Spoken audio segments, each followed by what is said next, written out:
This is the OTB Television Network, a service of Capital District Off-Track Betting.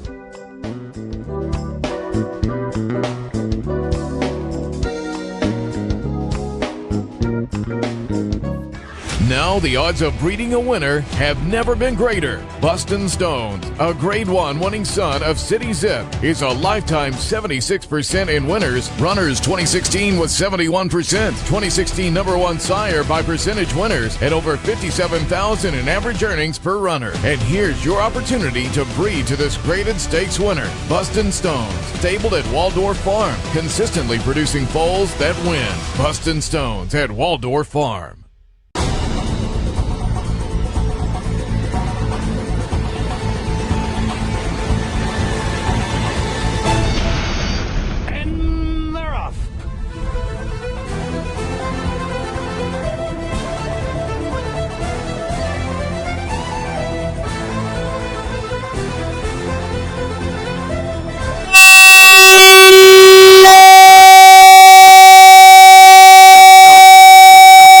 On this Sunday morning, happy you're here to join us. Happy also to have sponsorship from our friends at Gulfstream Park. Gulfstream Park champions start here.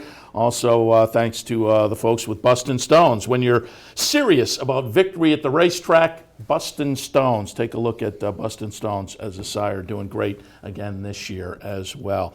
All right, let's jump right into it because, again, some more action on the 3-year-old trail yesterday happened over at Tampa Bay Downs. We'll pull up the replay of the stretch run of the Sam F. Davis.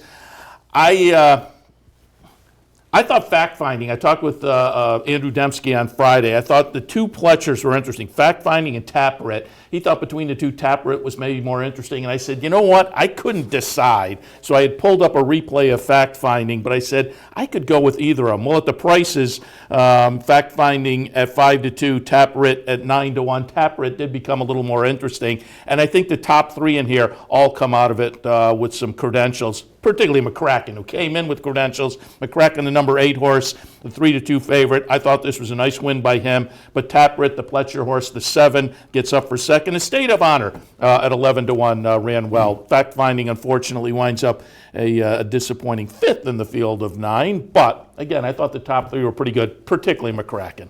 A two-turn offspring of the Factor, you like, huh? that's no.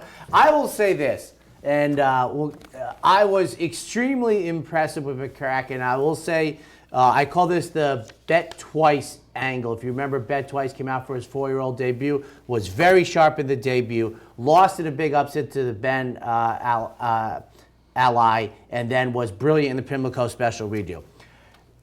If you believe that a little while earlier, Elate, who was 1-5, making her second career start, took the same path as McCracken and couldn't get it done. And then McCracken takes the overland route, and I thought was very sharp off the bench, getting away from Churchill Downs.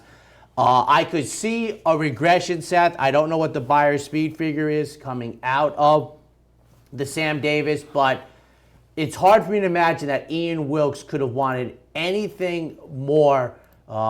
He took the overland route at Tampa Bay Downs. He was sharp in the lane. I could see him getting tired after the race, and I could see a little regression for the second start and then the big move forward. But McCracken, who I am high on, probably because he's a ghost zapper, and it was great for me. I'm old now.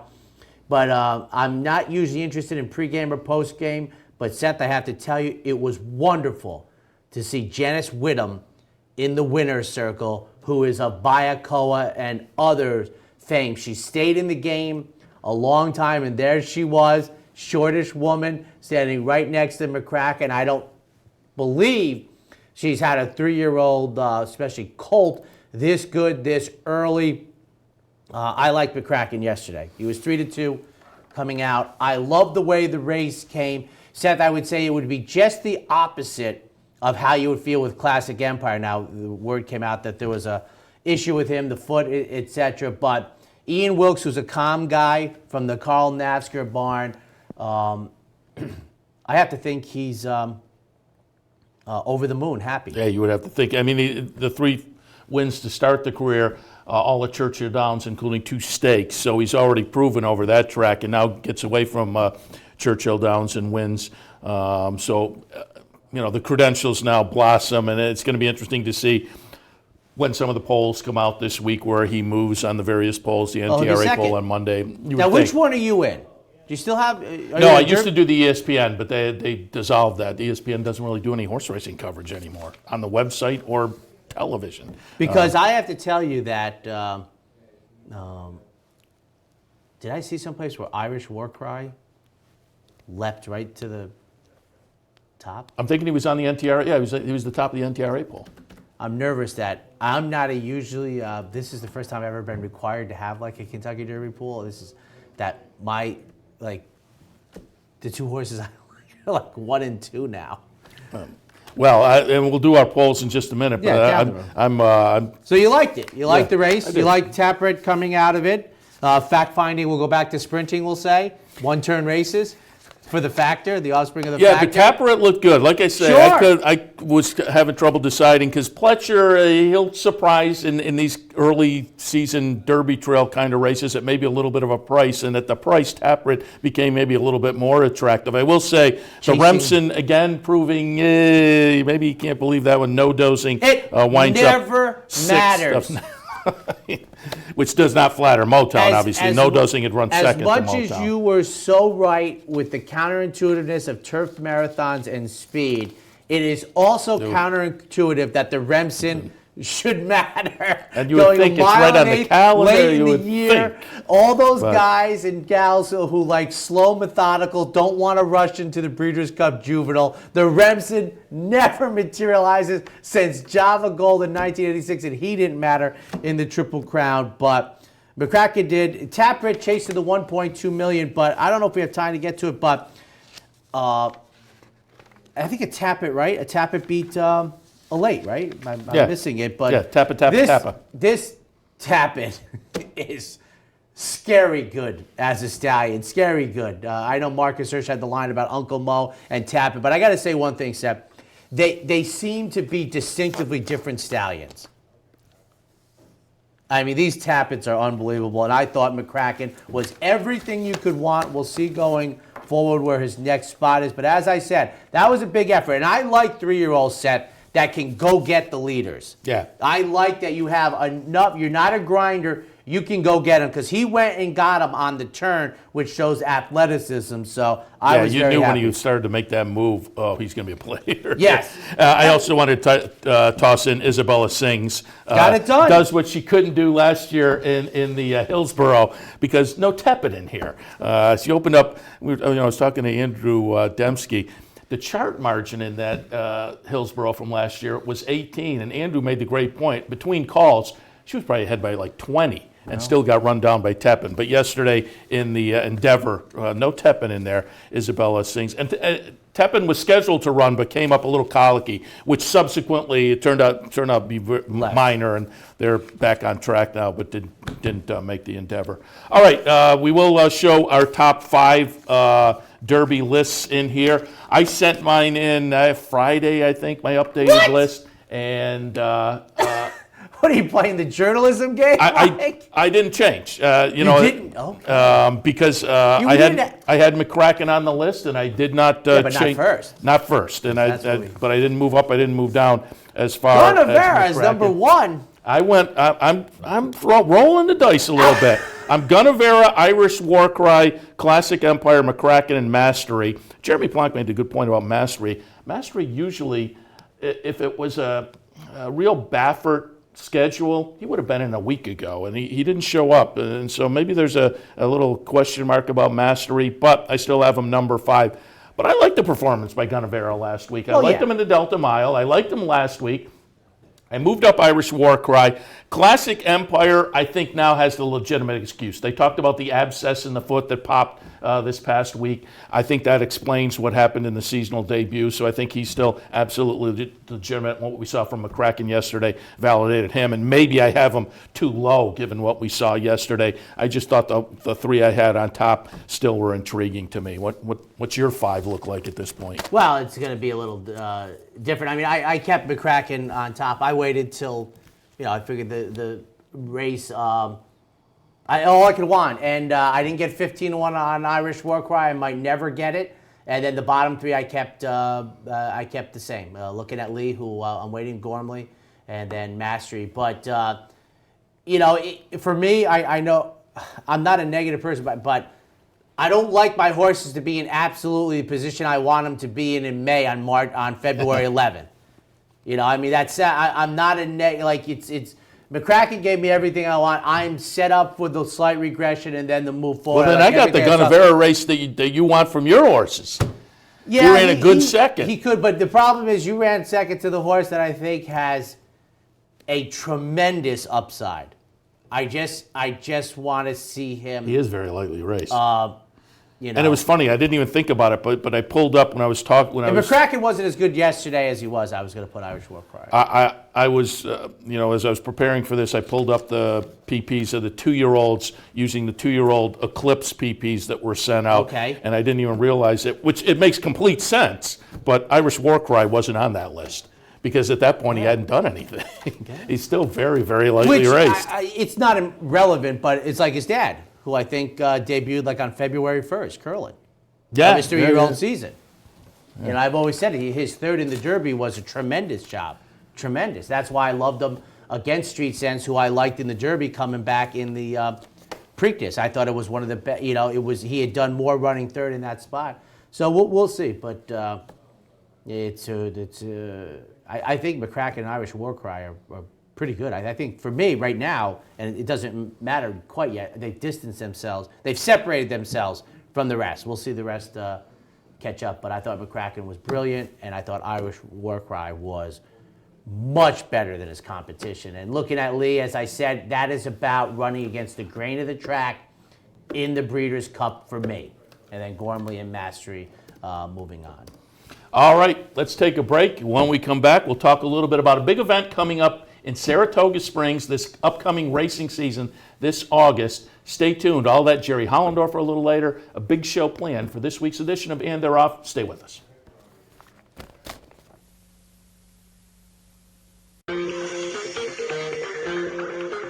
You're watching And They're Off on the OTB TV network. You guys are the greatest duo since Hewlett and Packard.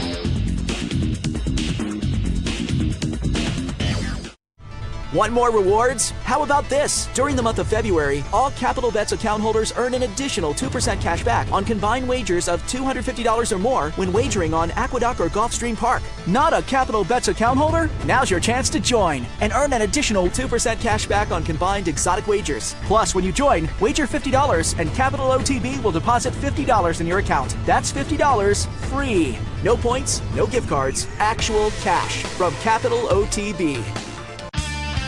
Championship horse racing continues at Capital OTB.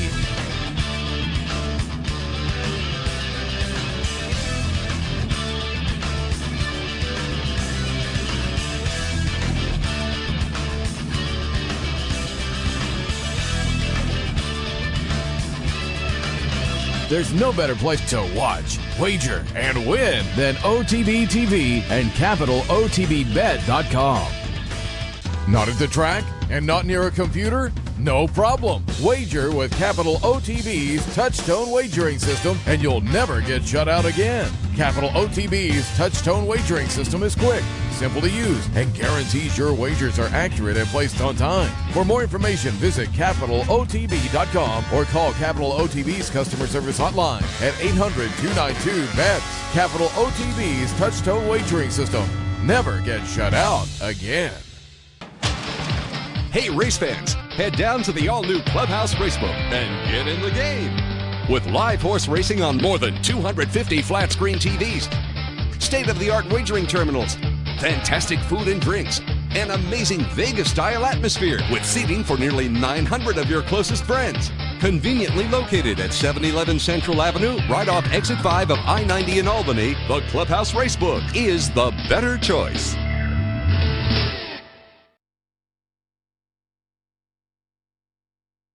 Welcome back to And They're Off here on this Sunday morning. Happy to be joined now by Dan Torgman And I was, Get the J I was in working there. on the name. The J's in there. Dan, happy to have you on board to talk a little bit about the EquestriCon event that's coming up this coming August in Saratoga.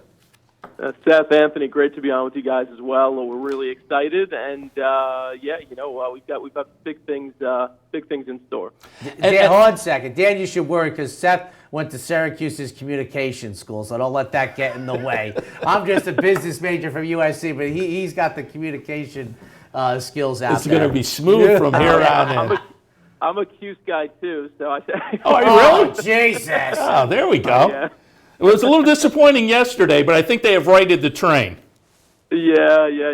I tell people it's unfortunate. I've been busy enough that I haven't been able to follow them. They've been on a decent little run lately, but Yes. Hughes, Newhouse. So I'm with you, Seth. I'm Newhouse also. There you go. Very good. Okay. So now I'm looking forward to the event even more to know that there's another oarsman involved. But for folks who aren't familiar with the event, and we'll certainly here at Capital OTB, we're thrilled to be a part of it and be involved a little bit. We'll promote it as it goes along because I'm excited. I think it's going to be a great event. When I heard about it, I was excited about it, and I think it has the potential to be another feather in the cap of the Saratoga racing season. But for folks who aren't familiar, just give us the overview.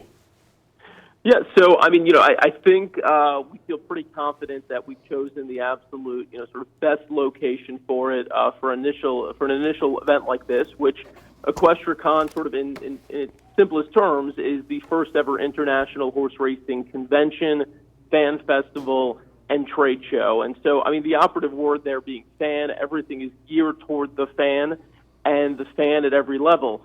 The event will be from August 13th through 15th at the Saratoga City Center.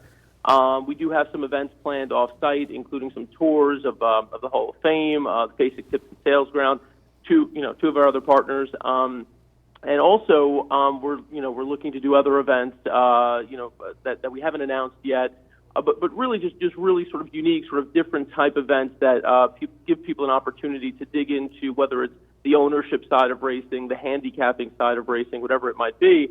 And then the Monday, Tuesday of the event is essentially where the meat and potatoes is the general session, and that's where you'll find a lot of our panels, autograph signings with jockey legends, racing authors. You'll find racing artists throughout the space. You've got this trade show element where all different types of racing product and service providers can come out and show what they've got. Whether it's, again, if it's a product for horses or a product that might be of interest to handicappers, an opportunity for them to sort of directly engage with end users who are more interested in those products. And then, another big part of this is giving an opportunity for younger people to get more involved in the game. So we've got panels that are really geared toward educating younger people on how to get a first job in racing. We have networking sessions, opportunities for them to kind of get, kind of be in the same space and in the same room with, decision makers and people who can really help them out in kind of making moves in their career. And so that's a big part too. We're trying to really build the industry at every level. And, a big part of it is obviously reaching out to younger people who have an interest in the game as well. Dan, quick question. Our slate says co-founder, so my question is, how long was this super colliding around in your mind to get off the ground? It was funny. It happened over the course of, I think of a couple of conversations where myself and my two partners, Catherine Sharp and Justin Nicholson, who are owners and breeders, we essentially, I think where we met in the middle, and I'm not an owner breeder. My background is in journalism and in marketing. But I think where we met was where we both had the shared interest in doing something that would not only kind of strengthen the game short term, but in looking at our paths in life, being in our early 30s, just kind of wanting to make sure that this game is not only still around, but it is sort of strong and growing into the future, and that it's there for not only for us but for the next generation. We just started kicking around some ideas, and I think the convention idea was something unique in that racing in general has this sort of, history of, kind of not feeling too open and accessible for a lot of people. You can go to the track, you can bet on a few races, but how close can you really get? And, when you start peeling back the layers, you look at initiatives like America's Best Racing and a lot of different things that have gone on over the past few years, where there is this movement to give people more access, to let them get closer to the horses, to have, when you think about Saratoga, I mean, some of our best memories, many of us as children, is, running, chasing the jockeys down and getting their autographs, and then, following your favorite trainers and your favorite owners and your favorite, stilts and all that. So we just really wanted to capture that and bottle it and kind of put it all under one roof and give people an opportunity, whether you're, a kid, whether you're, somebody who's kind of moving into the point where you're looking for a career in racing, or whether you've been in the game for a long time, give you something more to sink your teeth into. And, I think no matter where you are in racing, you started out as a fan. So that's what we're trying to do. We're trying to create something that you can connect with as a fan, regardless of what your area of interest might be, whether it be handicapping, ownership, racing photography, racing market. I mean, we have so many different, topics that we cover. So it's all about providing something to each point of interest, regardless of where you are on sort of the racing fan spectrum. And as I say, when I first heard about it, I thought it was a great idea. And as you allude to, it's a fan-based convention, as opposed to maybe trade shows in various industries which cater to the folks in that business. This is for the fans, and it harkens back to Comic-Con, for instance, with which people may be familiar with. And there was a similar idea here, and as I started to think about it last night, boy, it's probably going back 20, maybe more years, than Elliot Mazie up in Saratoga at a trade show. As I say, this is a while ago, and I think he was just ahead of his time. And talk a little bit about, that lasted a couple of years, and it was more of a trade show kind of a thing. But now this fan-based convention idea has come to the forefront, but also it's tied into just, I think, the internet and social media have made these kind of things easier to promote. Anthony was talking to you before we went on air, complimenting you guys on your website. You do a great job. I know you guys are also active on social media. Just talk about how the technology has played into this event. Yeah, there's no question that we've drawn inspiration from, the way social media has connected a lot of horse racing fans over the past few years, whether it be on Facebook, prior to that on chat rooms, but really in terms of social media, Facebook, and then more recently with Twitter, the way people not only engage with one another and find other racing fans, because look, unless you live in Saratoga or Lexington, Kentucky, I mean, in all likelihood, you're not going to be surrounded by people, at a bar or no matter where you are, who are talking about racing. And so we've had to find new ways to kind of connect with one another. And I think what I've discovered and what my partners discovered is that there really is this sort of really large and rabid fan base for racing. We just didn't know each other existed for a long time because we weren't physically next to one another. But social media has kind of brought us together, and sort of in tribute to that, we do have a social media lounge within our space, in which we're going to be having sort of a lot of sort of social opportunities in terms of connecting with people you might know from social media. We also have a networking sessions in which I kind of touched on a little earlier. That gives you an opportunity to kind of be in the same room and in the same space as not only other people that you know from social media, but people that you know from the racing industry who are, like I said, sort of influential people in the racing industry, or other people within the group of people that you like to communicate with, sometimes on social media. They'll be within that space too. We've invited them as guests, and you can, if you go on the website at EquestriaCon.com, you can see the whole program. I mean, it's 45 plus, events, panels, workshops, seminars, autograph signings, just a number of different things. I think we're all pretty proud of this program that we put together, and there's more coming, which is sort of the scary part for us from a logistics perspective. We've got so much more that we haven't even announced yet. But social media certainly is a part of it. It really, I think it behooves the entire industry to sort of recognize how important social media has become in sort of connecting fans at every level, and really provide an opportunity for people to take those experiences they have on social media and bring them to life. And so that's kind of what we're trying to do. Dan, I'll tell you this one thing, and even though I have spent so many years doing this and such, I still consider myself a fan. I'll give you one example. We talk about it all the time. I make a lot of Excel spreadsheets about stats at tracks that I've never even stepped foot in. But my point being, my my friends and I will say all the time, certain trainers or jockeys, we wouldn't know who they were if they were outside of our studio. My point being, I don't understand how racetracks don't, immediately after like a race is won and probably a winner's circle picture, don't take a quick snapshot, post it on social media every single time at practically every single race to get to know who these people are. I mean, it seems to be such an easy, quick bridge. I won't mention the racetrack that I'm thinking about, but it's certainly a B-level track. And I'd be like, I'd like to follow you more. I'd like to know who these people are, etc. If I see them, and I'm like, just take a picture and say, Hank won the third at such and such at $37 and move on. Right. No, there are opportunities like that for not only tracks to do that, but also think about the farms and over the years, like how some of these, farms have been really closed off, but now more and more we are seeing them, kind of tweeting out photos of, some of their, premier stallions that we might remember from their racing days, or doing, sort of online giveaways in which they're, saying, hey, win the, win this halter from this retired racehorse, whatever it might be. And I think all those things are things that we as fans, first and foremost, kind of connect with. We had this debate early on when we were kind of coming up with, how do we market this? How are we going to put this out there without people, when they hear the con, thinking like, oh my God, this is just going to be a bunch of people, sort of dressing up in costumes, and it's not going to be a serious thing and all that. And so part of that discussion involved, sort of using the terminology of geek and like geeking out about racing. So I think if you're a person of a certain age, when you think of the word geek, you think of something that's uncool.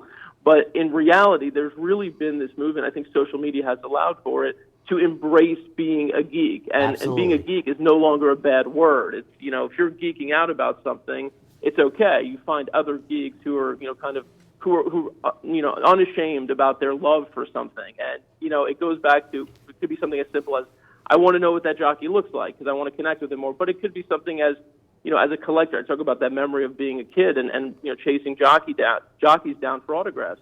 I mean, there's still a part of me that always wants to do that. I got to remind myself that it would be really weird if I did that in most circumstances. But, there are, I think what we like to do is provide like sort of a safe space for people to feel comfortable with, kind of going as far with things as they want to go, and letting them know that, hey, these people are here. Like we have a trainers meet and greet. I mean, look, traditionally, there are trainers who are more social. There are trainers that are less social. But we've got, we've already assembled a nice group of trainers who are going to come, and they'll be there for the fans to just walk up to, ask questions to, share stories with.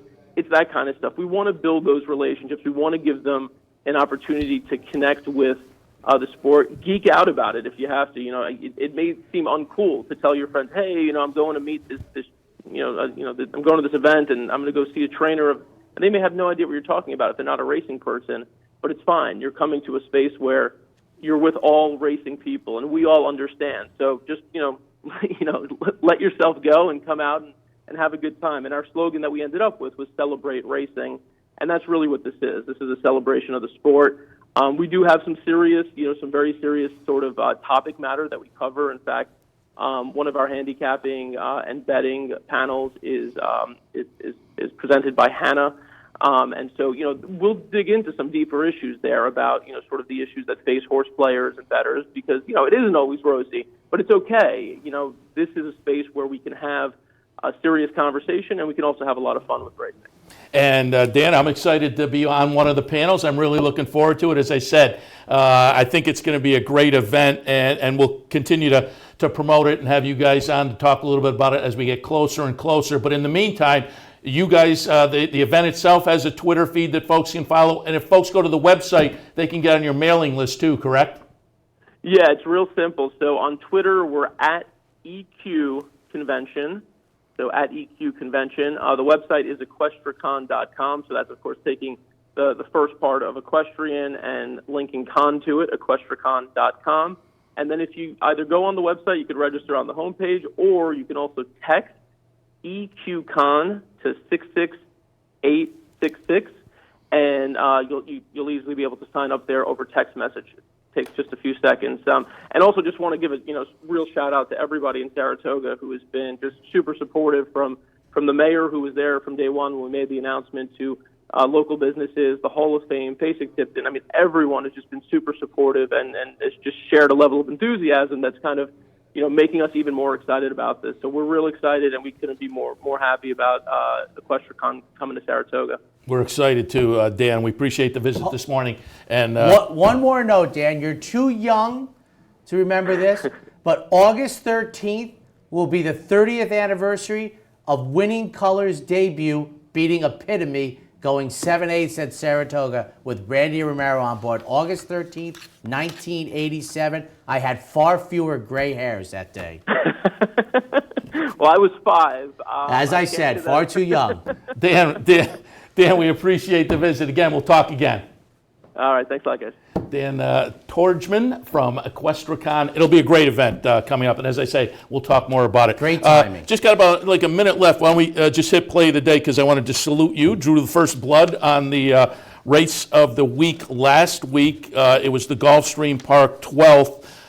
Your top pick over your third pick, $84 exacta. Yeah. Your top pick wins at $10. I had the top pick sitting in the third spot, but that was good call by you. And again, both of our plays of the day whiffed again, unfortunately. We'll see if we can do better this week. But as I say, the race of the week last week you scored. Race of the week this week is the 9th at Tampa, optional claiming event. What did you see in the 9th at Tampa today? And a quick note, just, we got to go here, though. Okay, 487 here. Spinamus in here for Anthony Margata Jr. of Brunswick fame. I think it's a wide open race. I love the turf course down at Tampa, the mile races in here. I got the inside post because my danger horses are 8, 9, 10 out on the inside, so I was 487.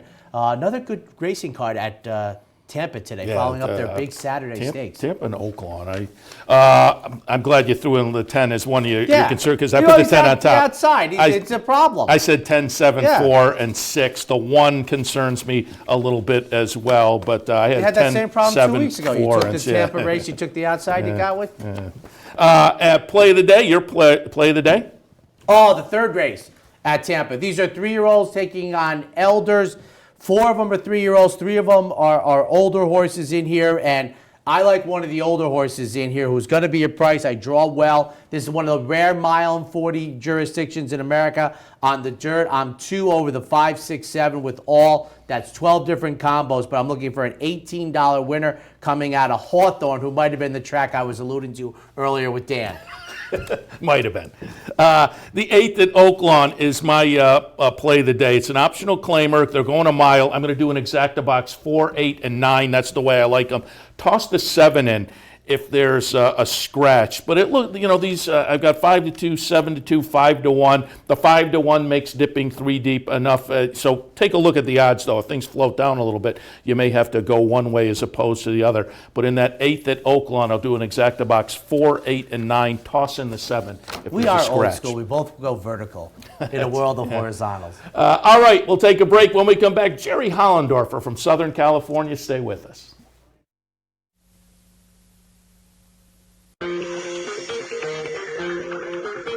You're watching And They're Off on the OTB TV network. We'll have to take this abuse much longer. I got it. Watch me. I got it. Hey! I got something that makes me want to shout. I got something that tells me what it's all about. I got a move that tells me what to do. If you don't, brothers and sisters, then you won't know what it's all about.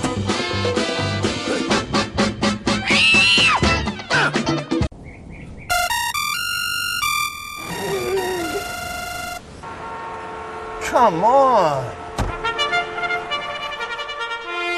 I want sales reports on my desk by Monday. Oops. My bad. Love racing? RTN brings you every live simulcast on your home television, plus live video streaming and race replays on your PC and mobile devices. To order, visit rtn.tv. RTN, a breed apart.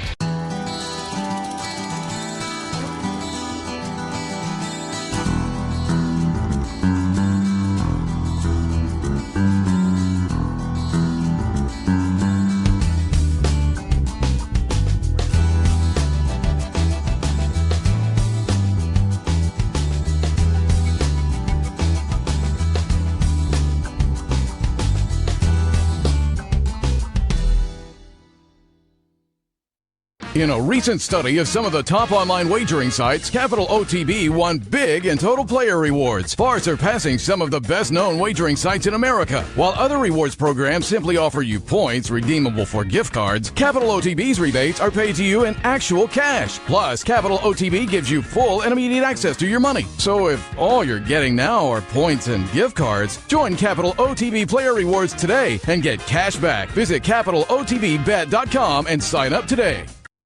Welcome back to And They're Off. Still reaching out to Jerry Hollendorfer, but in the meantime, we'll kind of skip a topic here and move down to the experimental handicap, the experimental free handicap, which is put out by the Jockey Club. Came out about a week ago, and I thought it was an interesting topic just because the question mark is it an anachronism? I would say yes. It's a funny situation. And for folks who aren't familiar with the experimental free handicap, what they do is they take the top 2-year-olds from the previous year and they assign them handicap weights. Now, there actually used to be an experimental free handicap race that was involved with this. There was various iterations of it. That has disappeared. If you go back to when I first got into the game, there was that dosage theory to the Kentucky Derby dual qualifiers, and part of that was within 10 pounds of the top weight in the experimental free handicap. So at that point, it had some factoring into handicapping and whatnot. I pull it up now, and I always think it's interesting to see maybe where the top filly lands in it. But, you know, even you can make the argument things like this kind of come out and are interesting. But as I say, a little bit anachronistic. But I am being told in my ear now that Jerry Hollendorfer has joined us from Southern California. Good morning, Jerry. Good morning. How are you doing? Very good. Thanks for joining us. Seth Merrill here, sitting in with Anthony Mormino. We wanted to get you on board, and I know you're always busy in the morning, so we appreciate your taking a few minutes to join us. But after last weekend, I thought we had to reach out and get some comments, certainly on Unique Bella. While we talk here, we're going to pull up that race from last weekend, the Las Virgenes, a 98 buyer figure for Unique Bella. We're going to watch her winning. She'll be the number 4 horse here, the 1-9 favorite. Champagne Room, last year's 2-year-old filly champion, winds up 3rd in this race, the 9-2 second choice. It's funny, we had John White on with us last week, the morning line odds maker. He had Unique Bella at 3-5, and he said, you know, I had to make Champagne Room. I had to give her a little respect, but I probably should have made Unique Bella a lot shorter. The betting public did. She ran to it. Give us a little recap of what we saw last week from Unique Bella in this Las Virgenes. She broke and rated well, and then when Mike felt like he had a lot of horse, he decided to go for the front end, and she did it quite nicely, so we were very, very pleased that it worked out like that. And I always want to ask, with a horse like this, she has been just phenomenal, obviously, throughout the career. Second in the career debut, but now has ripped off 3 big wins, a couple of stakes races. When you get a horse with this level of talent in the barn, do you recognize that you have something special even before they make a race start?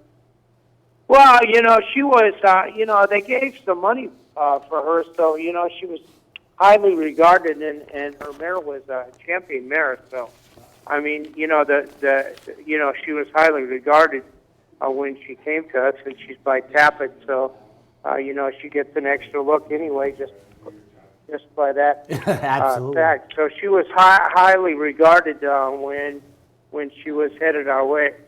Jerry, when she lost her debut the first couple of days of summer, she got some time off. When you brought her back for her second career start, were you anticipating anything similar to what you received? Well, you never do expect that, but I mean, she obviously ran very well when we brought her back. She needed a little time between for shins, so we brought her along slowly, and then got her in, and she did very well. I know this is an odd type of question, but we all saw her Las Virgenes. She got the huge buyer speed figure. I don't know if you're a buyer speed figure or a sheep performance guy, but my question to you be, as her trainer, how close to her best do you, in your Hall of Fame opinion, think you have her early in her career? You know, regardless of how any of these horses run, especially when they're on the Derby trail or maybe thinking about the Oaks races like that, you know, you always want to try to see improvement. So, you know, she ran a big number, but we'd like to see her run a bigger number next time. Well, go ahead. And we do like the buyer figures. Yeah. You know, that they're legitimate, and you know, it doesn't always work out that the highest buyer horse wins, but I mean, it's a good indicator as to what kind of horse you have. Well, I'll continue on that for 1 second, because up in Saratoga last summer, I asked all the trainers that sat next to me if they did use some kind of sheets as a tool in their toolbox. Do you use some of the sheet numbers? Yeah, you know, I refer to those, you know, especially if the owners like to do that too. But I mean, you know, you still have, you know, regardless of the number, you still have the horse that you're working with. So you just have to try to take a horse over that's in their best condition and at their best level when you're running in the bigger races, especially. And got to ask, last year Songbird came out of Lots of Version S, went in the San Isabel. Is that going to be the game plan with this horse? And obviously, when you have a filly with this level of talent, there's always the question mark: do you face the boys or not? What do you see going forward over the next couple of months? Well, you know, I'd like to keep her here in California if I can, and they have a nice sequence of races right here at Santa Anita to run in, ending up with the Oaks. So the next race doesn't have a real big purse, but it comes, you know, timely wise. It would be good for us. So I mean, nothing. We haven't made 100% definite plan yet, but you know, that might be a likely scenario that you would run in the next race and then in the Oaks. Jerry, quick question: is there, with her level of talent, is there anything you're working on trying to teach her for her future, or has she already been an exceptional student? Well, she's been a pretty exceptional student because, you know, we were thinking in the beginning that it might be hard to get her to rate, but, you know, she broke not her last race, but the race before, she broke a half step slow, and Mike let her sit back, and then he made his run with her, and then she just sat the other day until he asked her the other day in her last race, and she responded kindly. So, you know, we think we have a tactical horse instead of a horse that needs a lead, and that's kind of a better advantage to have on a horse. Is the Derby still maybe on the radar, or are you going to aim for the Oaks definitely? You know, to my way of thinking, no. Now, okay. You know, somebody might step in and tell me something else. Somebody might do that, but I mean, you know, it's not my money that's up. I hear you. Jerry, you've had a long career, and from your vantage point, how many times have you looked down your shed row this early in your career and had thoughts that you may or may not have about Unique Bella presently? I don't really know how to answer that question. You know, I just kind of, I'm a kind of, you know, take one day at a time sure. type of guy. And so, you know, I just analyze things on a daily basis and, you know, try not to think too far ahead and try not to get thinking behind. So. Well, she must make the days pretty easy to count. I have one quick question, a little differently, Jerry, because I love this filly. You brought her to Saratoga. Blind Luck debuted in a maiden claiming at Calder. She wasn't claimed. How did you get her for her next start at Del Mar? All right, now okay, who are we talking about here? Blind Luck. Oh, Blind Luck. Okay, Blind Luck was owned by Juvenal Diaz. And Tony Diaz, a trainer that's passed away, God bless him, you know, he came to me after her maiden win, and he says, you know, you need to call Juvenal because he's got a really nice filly that he wants to sell. So, we set the deal up, and that's how I bought her. But they don't race so much at Calder now. We used to buy those horses from Calder, and they were just for some reason you could buy them out of there, and they would come here on the West Coast and run their eyeballs out. So we bought a few of them, and she was the best one that we bought. But that's how I got to buy her, because I knew Tony Diaz, and we were friends, and of course I was friends with Juvenal also, and I got to know him when he was riding in Chicago. I spent a couple of summers there racing horses. Pretty good there. phone call. And speaking of horses that run their eyeballs out, let's get a little update on Songbird. While we talk, we're going to pull up the Breeders' Cup Distaff.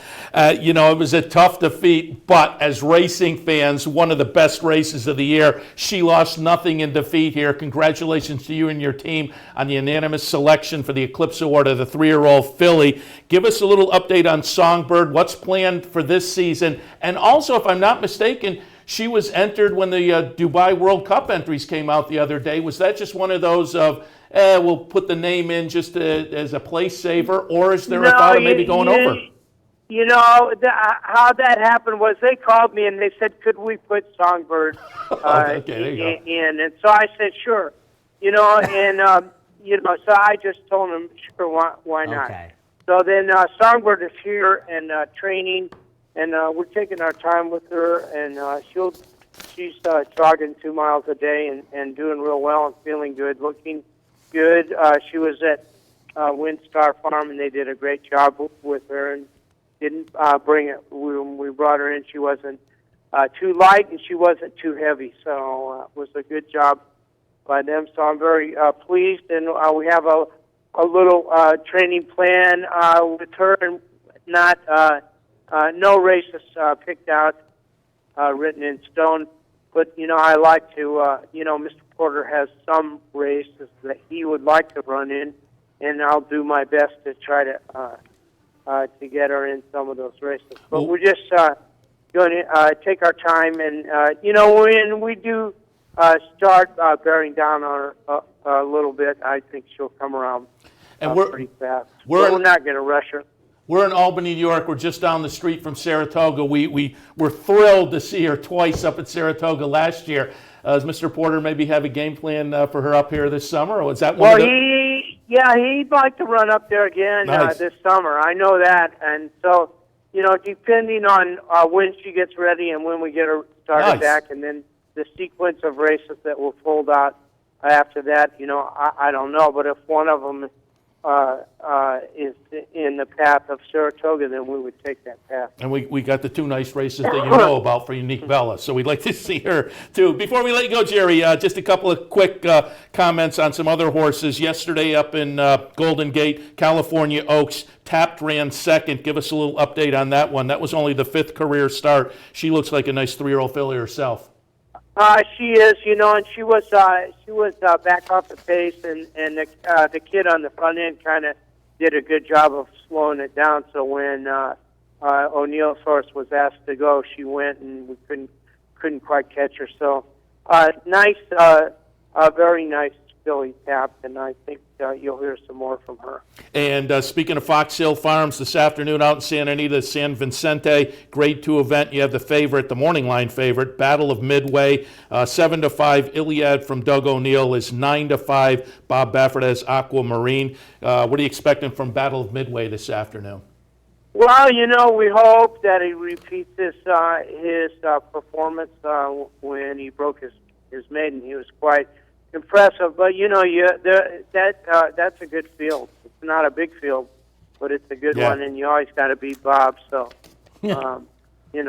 just got to. If you can beat Bob, you might be able to win the race. I think Doug's horse is a pretty good horse too, and he's a little more seasoned than my horse. So we'll see what happens, but we'll hope to have a good race from him, and hope to get a win, and we're happy to have Mike aboard since Drayden got hurt. And speaking of Mike, rider of Unique Bella, rider of Songbird, I put him on my ballot for the Eclipse jockey last year. and the number of starters he has as compared to the other folks on that list, it's just phenomenal. And what he did at the Breeders' Cup last year, just give us your thoughts. You've been around California racing north and south for a number of years. Give us some of your thoughts on Mike Smith at this point in his career. Well, he's a veteran rider, and the reason why he gets to ride in all the big races is because people know that he can get the job done. And of course, the job doesn't get done every time, but I mean, he's the one that we like to go to out here, and there's no hesitation if you have a big race that you could put Mike on and expect to get a good job. There's other fine riders here also that could get the job done, but we have a lot of confidence in Mike. And as far as Songbird goes, Mr. Porter has a great confidence in Mike to ride her. Yeah, I don't blame you. He does a great job, and as do you. And again, congratulations to you and the team on the Eclipse Award. Good luck this afternoon with Battle of Midway going forward with Unique Bella and Songbird and the rest of the stable. Jerry, again, thanks for taking the time this morning. All right, thank you, too. Thank you. Jerry Hollendorfer. And again, let's jump back in before we get to the break. That experimental free handicap. Again, you can go to the Jockey Club website and see the list of horses. As I say, it's a little bit intriguing. Classic Empire was the highest rated horse this year. There's a committee of P.J. Campos on the committee, Martin Panza, a couple other racing secretaries that put it together. There are 109 males, 118 fillies were assigned weights. The top weighted filly was Champagne Room at 123. And again, I look at the list and it's a little bit interesting. And I suppose you can make the argument that this kind of thing can get into the news and you put out something like that. But I think the mainstream media these days, this is totally under the radar. So to me, the experimental free handicap has kind of become a complete anachronism. You're 100% right. I mean, the other part of the highway, you said the 10 pounds within the top guy was the pedigree, the 4.0, etc. The stallions have changed dramatically. Yeah, that whole dosage thing has gone up. The lack of 2-year-old racing and how, late starting, developing ones that don't run in the Rebson. And it's really changed so much in our going from, in my case, 23 to 53. Now, that's 30 years. So things are supposed to change. But the experimental highway, I think it's, boy, I'll bet you 80% of the horses, probably the mode was the 3 starts. There's just so little to go on, whereas before, you'd have a 7 or 8 race campaign. Maybe my memory fails me, and you had more to go on. I think Tommy Trotter was on that group. I think 3 guys. It's not necessary. When you sent me the email, I was like, that's still something? That's still something? That's what I thought too when I saw it. It's just, and as I say, it's kind of fun to read through, but it's that these 4 guys take the time to do this for over 200 horses. And they used to print in the form. Yeah. I mean, a long list. All right, we'll head to a break. When we come back, just some quick hitters to get us out on this edition of And They're Off. Stay with us.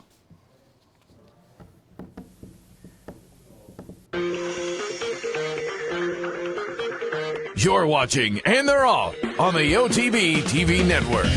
Lady, is this guy bothering you?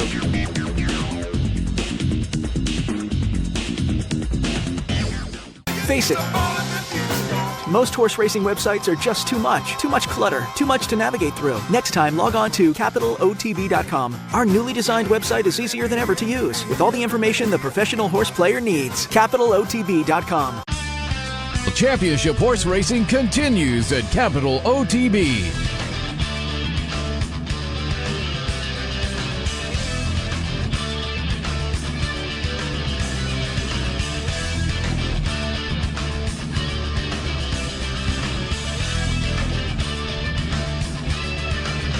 There's no better place to watch, wager, and win than OTB TV and CapitalOTBBet.com.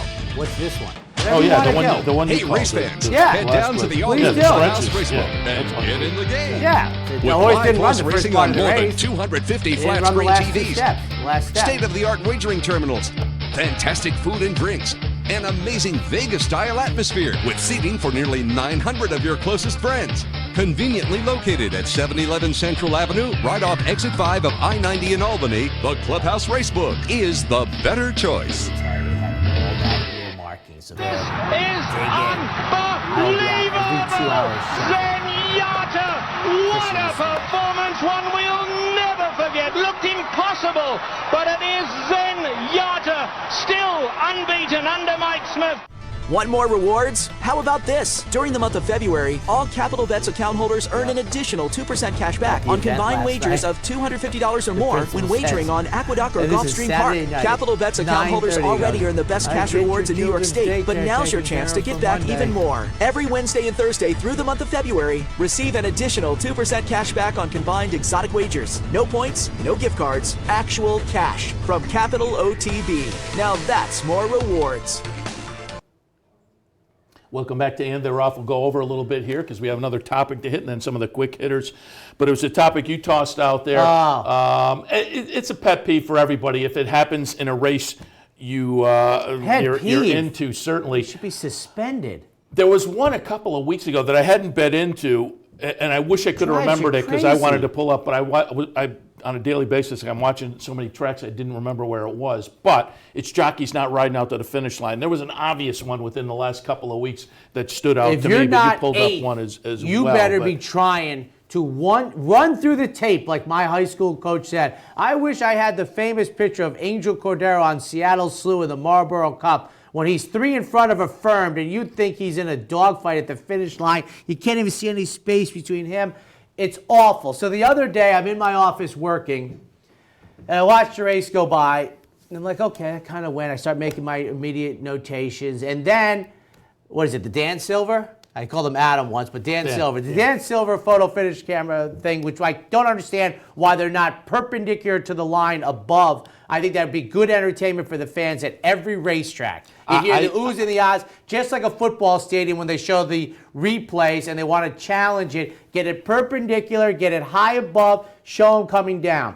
We have a stretch run, and this guy's been riding well since he's come back from Saudi Arabia, so I don't want to throw Cornelio Velasquez under the bus, but I'm gonna. Because money is bet, and this is how the game's played, as I said. Unless you run 8th, I want to see you riding out. Now, he's on the closer. Number 5. He's on the closer, number 5, green and white, tucking in down inside. Now, he hasn't been doing much at the beginning of the race. So this is where you're into it. Now, this is going to be for 3rd place, 2nd place. This is not the win camera. So, dives down inside. He's going pretty good here. I like Cornelio. He's pretty patient, right? And what is that? And I'm going to tell you what. So I saw that, and I was like, okay, that I like to watch. I love that Naira implemented that quick hitter from the head-on after it, so I don't have to wait. I like that. But I also like to run by, so the Dan Silver angle. So I watched the low-to-high shot on the finish line. And Seth got a picture of it. He showed me the picture. That doesn't even do it justice to what it looked like, him standing up. You're on a closer. You should be riding the hair off this horse 5 lengths past the line. You haven't done any running. And what is this?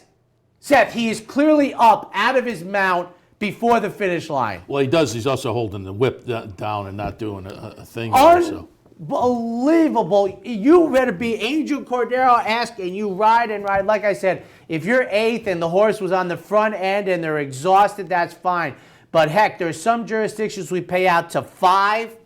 Owners get money. It's like you can never, ever stop until the athletic event is over. They teach you in track and field, run through the line. In football, play to the whistle. In horse racing, ride until you're past the finish line in earnest. I'm telling you, Seth, and here's the point I couldn't make it in email. I had no vested interest in the race, and I was irate on his actions. Well, that was the one I saw a couple weeks ago. Was the same thing. But what is... You got to work for 72 seconds. What's more infuriating about this is... And type it into Google. Type in something like jockey not riding to the finish. Let's just say that, didn't I? And what you'll see is a bunch of stories from Europe and Asia where they're suspending jockeys. I mean, in other jurisdictions, this is a real thing, and the stewards are proactive about it. That's what bothers you know them, my that thing the about stewards stewards and phone calls and aren't things like proactive that. about it here, which is why jockeys get away with it. But that to me is the more important issue. It's hard to have pre-production because Seth is on time. I have a few other things here. A few other. There's some quick hitters coming up. All right. But I also wanted infuriating. I also wanted to toss out that camera that you like. Tampa was the first one to do that. That'll be a topic for another day. But that stationary camera on the finish line wasn't going to be long enough. with the slow motion, it's just I love that. I need the Johnny Carson 90-minute show, not the 60-minute truncated version. All right, first, before we get to the the quick hitters, I just wanted to toss out my prop bets last week. I should have bet. I would have made a ton of money. I have to admit, I went to the supermarket during the second quarter, so I don't know. Houston, we have a problem. I'm assuming it wasn't set. Correct. So I would have got that. How many times Gisele Bundchen shown on TV? The over-under was 1.5. 2. She's a supermodel. Right. And the last 20 minutes she was on like 5 times. Well, once she got to 2, I stopped counting. Yeah, exactly. You win. And will the Patriots convert a 4th down attempt? I said yes there, and they did. I went over on the over-under. The over-under was 59. I was like, whoo. Don't worry, replays are at 11:45 at the Big A now. Again, we're going a little bit talking over. Horses. Quickly hitting on the quick hitters here. There was a couple of tweets sent out for Friday and Saturday at Tampa. Just a salute to them. Darren Zaccali, our friend who we used to have on the show fairly regularly, and Marty McGee sent out the other. So a couple guys who used to be on with us. But Zaccali sends this out Friday afternoon. A nice crowd at Tampa, and he had a picture attached as well. And boy, a nice sun-drenched day at Tampa with a big crowd on a Friday afternoon. Congratulations to them. And then Marty McGee sends out the tweet on Saturday. Yeah. 9.5 That wasn't the best tweet on Saturday from Tampa Bay Downs. I knew you were going to miss this. And? This is where the game...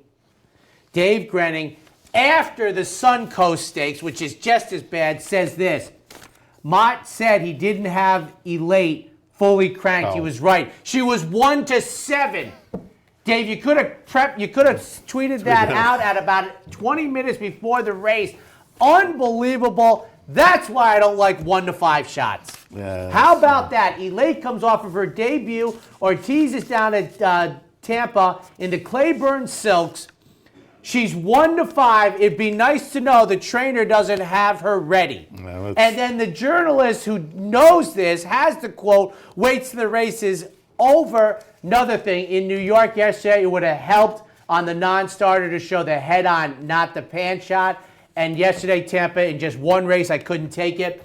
5 minutes, 48 seconds, 0.69. They sprung the latch after it said 0 minutes to post. That's when we'll have to make a topic, because the 2 Florida tracks here. But before we go, I also wanted to show a tweet from our friend Barbara Livingston. She always does a great job photography-wise, and just did a one that kind of in memoriam of Royal Delta, who passed away this week in labor, as it were. The foal survived, but Royal Delta passed away. Livingston, again, gave a tip of the cap to that one with a photo. Great career for Royal Delta. Royal Delta, just under $5 million in earnings. She won the personal ensign up here at Saratoga in 2013. So some sad news. That's there okay. And the headline in the thing said. And take my word for it. Barbara Livingston tweeted and the headline read 2-time. Oh, there it is. There we go. And the headline read 2-time Eclipse Award winner. I think they forgot the third one. Unbelievable. Well, it's true. There was 2, but yeah, that's good. All right, we're way over, but we're going to wrap things up for this edition of And They're Off. Seth Merrow and Anthony Mormino. Again, as always, we certainly want to invite you to send out a tweet or go to viewermail at capitalotb.com with comments or suggestions, guests you want to hear, topics you want to hear us talk about. Let us know. All right, thanks to our friends at Gulfstream Park for their sponsorship of this program. Gulfstream Park champions start here, and also our friends tied into Bustin' Stones. If you're serious about victory at the racetrack, think about Bustin' Stones. All right, that's it for this edition. Enjoy the races this afternoon. We'll see you again next Sunday morning. Now the odds of breeding a winner have never been greater. Bustin' Stones, a Grade 1 winning son of City Zip, is a lifetime 76% in winners. Runners 2016 was 71%. 2016 number one sire by percentage winners at over $57,000 in average earnings per runner. And here's your opportunity to breed to this graded stakes winner. Bustin' Stones, stabled at Waldorf Farm, consistently producing foals that win. Bustin' Stones at Waldorf Farm. You're watching OTB TV, a service of Capital Off Track Betting.